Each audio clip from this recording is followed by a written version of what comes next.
Hello again, fellow podcaster, and welcome back to Pod Theory. I'm your host, Jason Cercone, and today we're going to talk about 4 negatives of podcasting that you need to hear. Podcasting is great. There's no doubt about that. It's a medium that's taken the world by storm and continues to prove itself as a platform capable of delivering massive results.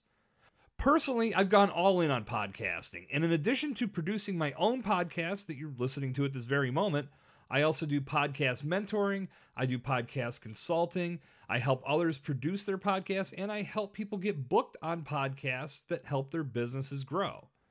All of these initiatives are designed to help professionals amplify their brand message and grow their audience in an effort to increase sales and awareness around their brand. And that's just me. Clearly, you can take my word for it and know you're hearing the truth.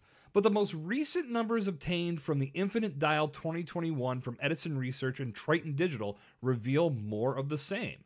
The latest results show podcasting continuing to steadily grow with an audience more diverse than ever. Here are just a few of the statistics they recently reported. Approximately 80 million Americans, which is 28% of the U.S. population 12 years old and up, are now weekly podcast listeners. This represents a 17% increase over the year 2020. This year's Infinite Dial reports the overall monthly podcast listening audience is 57% white, 16% Latino, 13% African American, 4% Asian, and 10% with people listening from other backgrounds. 62% of the United States population 12 years old and up, which is roughly about 176 million people, are now weekly online audio listeners, which is an all-time high in that particular category. Now, there's a plethora of additional information in this release, but instead of me just rattling off stats, I'll share a link to the study in the show notes of this episode so you can check out everything for yourself. So, we've addressed the positives. But one thing that doesn't typically get the spotlight are the negatives. This doesn't just apply to podcasting either. It applies to anything we put online. But I want to take a different look at things today. Just like anything else, podcasting isn't just fresh flowers and cloud-free skies. And my goal with Pod Theory is to help you gain a complete understanding of the art and business of podcasting. Good, bad, and ugly. So in that spirit, here are 4 negatives of podcasting that you need to hear today. Number 1, podcasting is very time-consuming. The full checklist to producing a podcast takes significant time to complete.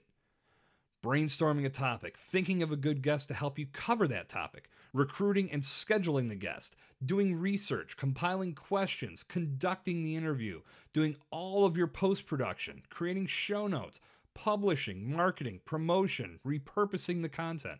There's a lot that goes into it. This is why I constantly preach planning on this show. If you know the format of your show and how much time it takes to produce it, combined with how much time you actually have available to work on your show, then the process to produce your podcast will flow much more smoothly. Negative number 2, podcasting does not favor the inconsistent. Piggybacking on my first point, if you're not ready for all of the work it takes to build and grow your podcast, your episodes will be inconsistent in multiple respects. If you're in a rush to put something together so your show can go out on its regularly scheduled day and time, the quality of that production could suffer and not live up to your normal standards, thus turning listeners off. Additionally, the pressure of hitting that deadline may weigh on you to the point that you ignore your regularly scheduled release day and time altogether, which will also turn off listeners. I've said it before and I'll say it again. If listeners expect your show at a certain point in their week and plan to listen to it during their morning workout or their commute to work, and you don't deliver that content, they're going to move on to another podcast. It's that simple. Consistency is critical with podcasting. Negative number 3, poor content can kill your podcasting efforts before they even begin. You may be thinking that getting something out there just to get it out there is the way to go, but it's not. If you set the bar low with poor content right out of the gates, it's going to take you even longer to build up the momentum your podcast needs to succeed. And poor content could be anything. Bad audio, background noise, topics not being researched, interviews and conversations not flowing. poor editing, and even worse, a combination of all of those things. Now, there's no question of the nearly 2 million active podcasts out there, as well as the thousands and thousands of inactive podcasts, many of them feature poor content. Is there a learning curve? Sure. But that curve is flattening more and more as the medium grows and more people consume podcasts. Those listeners will have a certain standard of content that they'll be looking for. And if they don't find it in your show, they're going to move on to something else. And finally, negative number 4, podcasting mainly appeals to audio consumers. Despite the steady growth of podcasting, some people just don't dig the audio format and don't consume podcasts. That's okay. Not everything has to be for everyone. And that doesn't mean that those people won't turn to podcasts at some point in the near future. But this is definitely a negative that you should be aware of. I mention it because some people believe that millions of people are going to flock to their podcast just because they have one. And that's not the case. It takes time to build an audience that comes back every episode. Once you get that snowball rolling downhill, you will see a tremendous return on all the sweat equity you've invested in building your show. But understand that you still need to appeal to consumers in other spaces.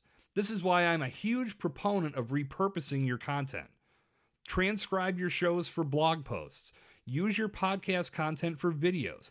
Take clips of your podcast for social media posts. Build an email list where you can communicate with your audience in a number of different ways. All of these efforts will improve your chances of reaching more people and increase the discoverability of your podcast. Just so you know, none of this is meant to scare you away from podcasting. This is to help you understand what's in store when you make the decision to launch a podcast and aim for it to succeed. Do you watch Shark Tank? It's one of my favorite shows. And while I might be in the minority, my favorite shark is Kevin O'Leary. Why? Because he doesn't sugarcoat anything. He tells the entrepreneurs what they need to hear. And those entrepreneurs can leave the tank with their feelings hurt, or with some solid insight from a proven investor that could literally change the course of their business forever. I feel you should know exactly what's on the table as you launch a podcast, and that will never happen if we don't take time to address the negatives as much as the positives. To conclude, think about this. Whether something is positive or something is negative is truly in the eye of the beholder. What you feel as a negative may be the number one positive in my world, and vice versa. So you may have just listened to these items I ran off today and think, no way, all of those things are awesome. And if you do, that's great. But either way, understand that building a successful podcast has its great days and it has its bad days. Celebrate the great ones and always learn something from the bad ones that you can improve upon the next time you press record. And that's going to wrap up today's episode of Pod Theory. Just so you know, I do Pod Theory Q&A on every Friday release of the show, and I'd love to feature your question or questions on an upcoming episode. If you have a question about any aspect of podcasting that you'd like to ask, you can email it to me, jason@jasoncercone.com, send it via Twitter @jasoncercone, or shoot me a text at 412-965-8428. I look forward to answering your questions on a future installment of Pod Theory Q&A. Good talk. I'll see you back here tomorrow. This has been Jason Cercone on Pod Theory.